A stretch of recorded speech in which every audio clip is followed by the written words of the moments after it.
Well, some on the far left, as you can see, rallying to support Congresswoman Ilhan Omar following her anti-Semitic comments. In fact, some of her biggest backers, 2020 presidential hopefuls. Here to break down how they handled the controversy is senior writer for the Heritage Foundation and a fellow for the Independent Women's Forum, Kelsey Bolar. Welcome. Thank you so much for joining us this morning.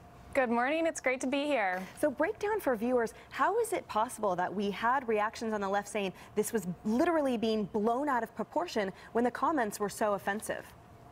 Well, that's a good question, and I think what's interesting is when it comes to the 2020 Democrats who are sitting senators, all of their responses and statements to these anti-Semitic comments were versions of the same thing, where basically they say we need to denounce and condemn anti-Semitism, but then they refuse to actually take the step and denounce the specific comments that Congresswoman Omar actually made. So it's like they're willing to talk the talk, but not walk the walk. Let's give an example, in fact, to your point. Kamala Harris, of course, Senator from California, part of her statement says, like some of my colleagues in the Congressional Black Caucus, I am concerned that the spotlight being put on Congressman Omar may put her at risk. We've heard this a lot, and she should not be getting death threats. So let's be very clear. There are members of Congress, Jewish, Muslim, all kinds of different faiths and backgrounds who get death threats. This is abysmal. It should not happen.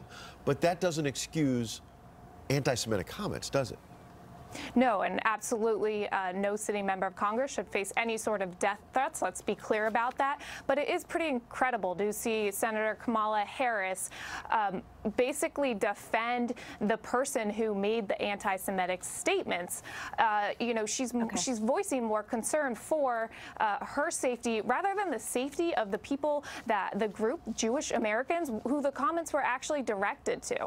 And Kelsey, we have two more comments we'd like you to hear and respond to. So we have Senator Bernie Sanders. He says, what I fear is going on in the House now is an effort to target Congresswoman Omar as a way of stifling that debate. That's wrong. And then we have Senator Elizabeth Warren, who said, in a democracy, we can and should have an open, respectful debate about the Middle East that focuses on policy. Threats of violence like those made against Rep. Omar are never acceptable. Now, is this simply shifting the focus away from her comments, obviously notwithstanding that we denounce threats of violence, and also, again, not with that same amount of reaction that those comments deserve? Right. I think there's a lot of intellectual dishonesty in these two statements that you just mentioned, because Sanders is basically saying that Republicans are unwilling to engage in a debate over foreign policy when it comes to Israel, and that is far from the case. We've been doing that for decades. But instead, you know, what we need to be focusing on are these hateful remarks coming from a sitting member of Congress who needs to take responsibility for her actions and rhetoric. Well, Kelsey Bolar, friend of the show. You recently got married, so your name changed from Harkness. We should remind our viewers that's why you have a new name. Congratulations. Congratulations. And Thank you, welcome Ed. back. Lucky man. All right, good luck. Thank you. Disgraced actor